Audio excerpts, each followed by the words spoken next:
Welcome to the AI Hustle Podcast, the podcast where we break down the latest in AI news, tools, and interview experts helping you hustle and do more using AI.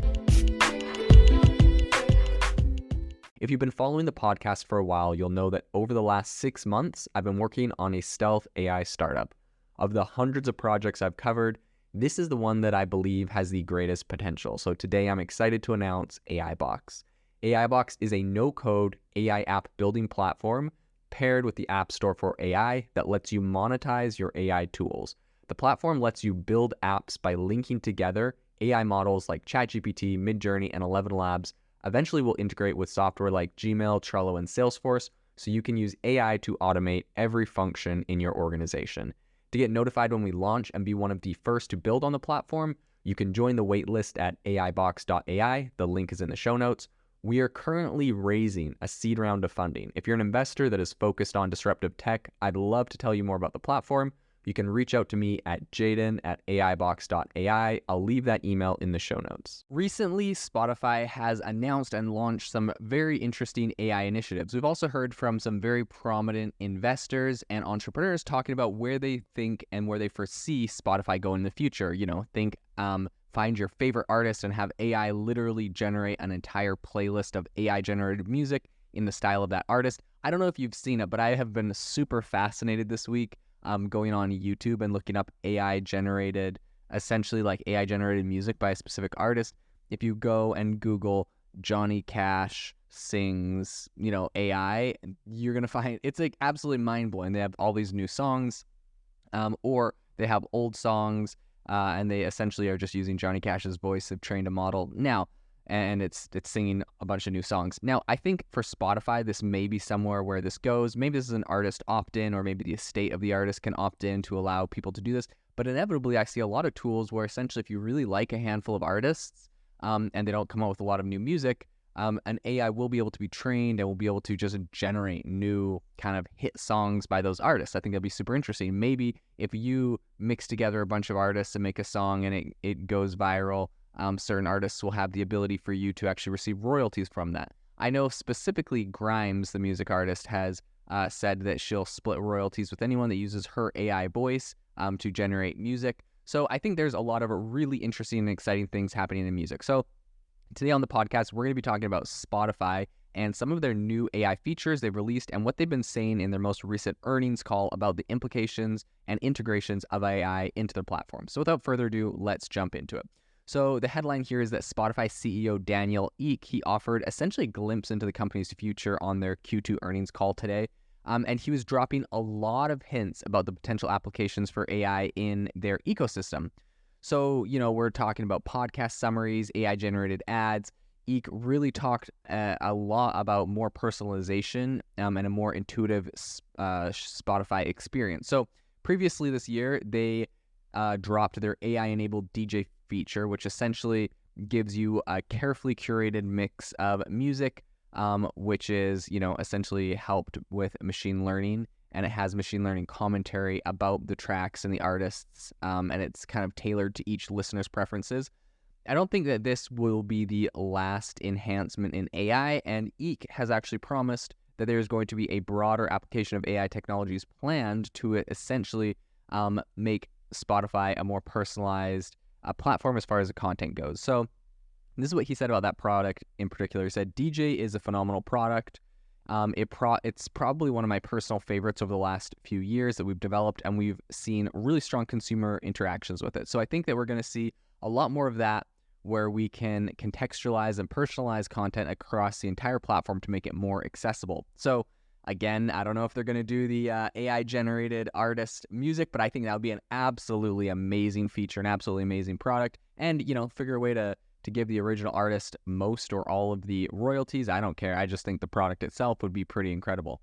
Generative AI, I think, can play a very major role in Spotify's strategy moving forward, including, I think, improving podcast discoverability, which is a long-standing challenge in the podcast landscape, I would know. And if you don't know, I actually release all of my music on Spotify for podcasters. So I'm very, I have a big opinion on what Spotify's doing, and I think that the integration of AI into their tools would be very, very awesome.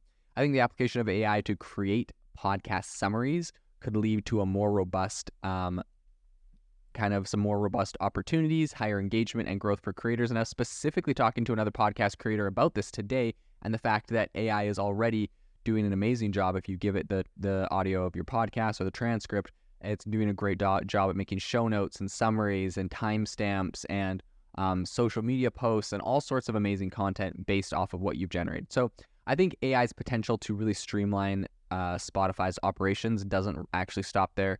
He really envisions a future where machine learning helps in generating audio ads, reducing costs for advertisers while enabling them to experiment with a wider array of ad formats across the platform. This is something that is always a massive pain. We've seen like Google and some other platforms do similar things with ads, but it is a massive pain when you're as an advertiser, you're like, okay, like I want to get the word out about my podcast or my product or my service or my AI startup or anything, and now I got to go make like ads, and it's just like it's a big process. It costs a lot of money. It's very timely and expensive, and of course there's a lot of people that are incredibly creative and do a great job, which I think is great. Sometimes you just need something simple to get you started or to test a product or to do something simple, and I think AI could do some really, first off, I think AI can do the really creative stuff very well too, so that is startling for some people. But even some of the more simple stuff, like absolutely, it would be awesome if I could just say, this is my product, go read my product page and generate a podcast audio ad for it. Boom, done. That would be amazing.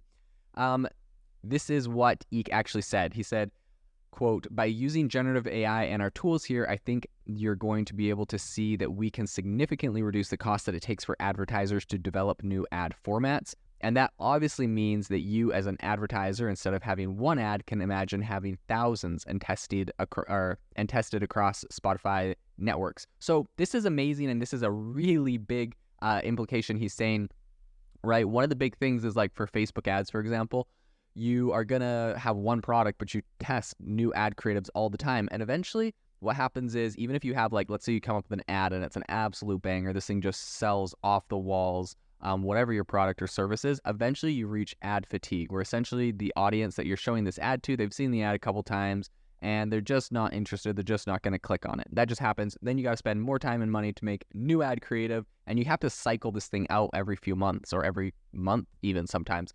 Now imagine where you have an absolute amazing ad that's crushing it, and you're able to just use AI to generate 10 variations of the ad that aren't so similar that they'll, just continue along with the ad fatigue, but maybe they understand what about that ad made it sell so much, what about the ad made it, convert so many customers.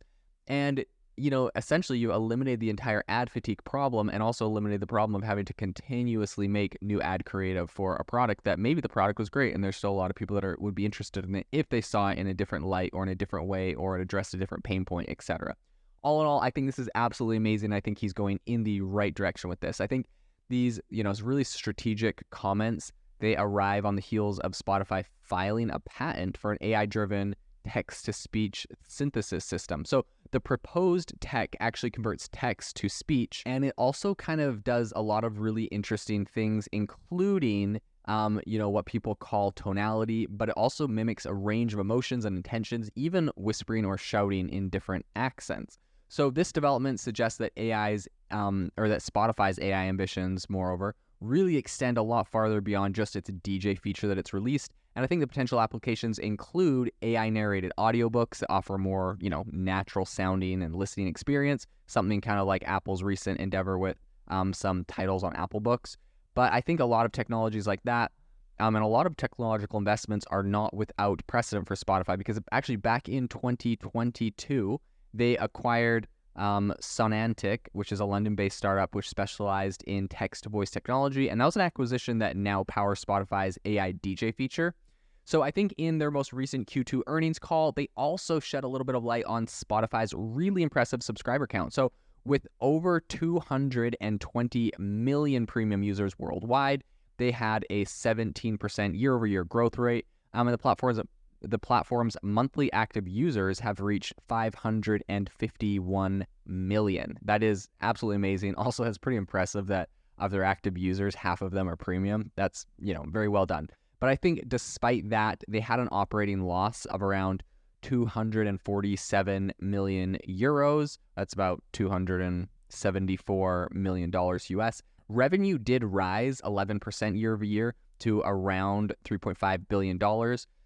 And I think this also coincides with Spotify's announcement for a price hike for its premium plans. And I think this is absolutely reasonable. If they're adding all these new AI features, all these new AI tools, all these new things, people have to pay a little bit more. And, in addition, we can't keep prices at $10 a month forever, as inflation obviously has gone pretty rampant over the last couple of years. I think it's going to be interesting. We're going to see more software companies raising their prices as well to kind of keep up with that. But in any case, I think they're planning on bumping it to $11 a month from the current $10 a month that it is now. So about $1 up for individual plans. And then I think they're going to bump it to $17 from $15 for family plans. So all of that makes a lot of sense to me, but I think that it is a really interesting time to be watching the music industry. I think there's going to be a lot of really amazing innovations because of AI and everything going on there. So this is definitely an area we're going to want to follow. But one last thing I wanted to say is actually after they announced all of this new AI stuff,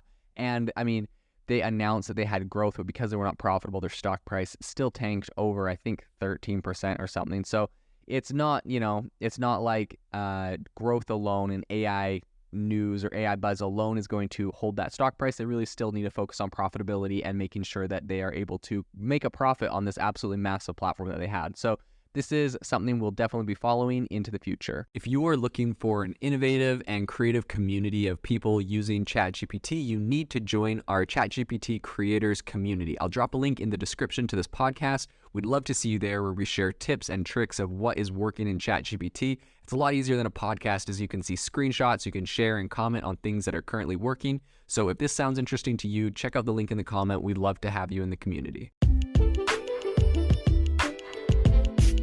Thanks for tuning in to the AI Hustle podcast. If you could do us a massive favor, we would really, really appreciate it if you could leave us a review wherever you get your podcasts. This helps people find the podcast. It helps people know this is a good place to go. And we would really, really appreciate it, as it helps us continue to bring on incredible guests and share incredible content for you to listen to.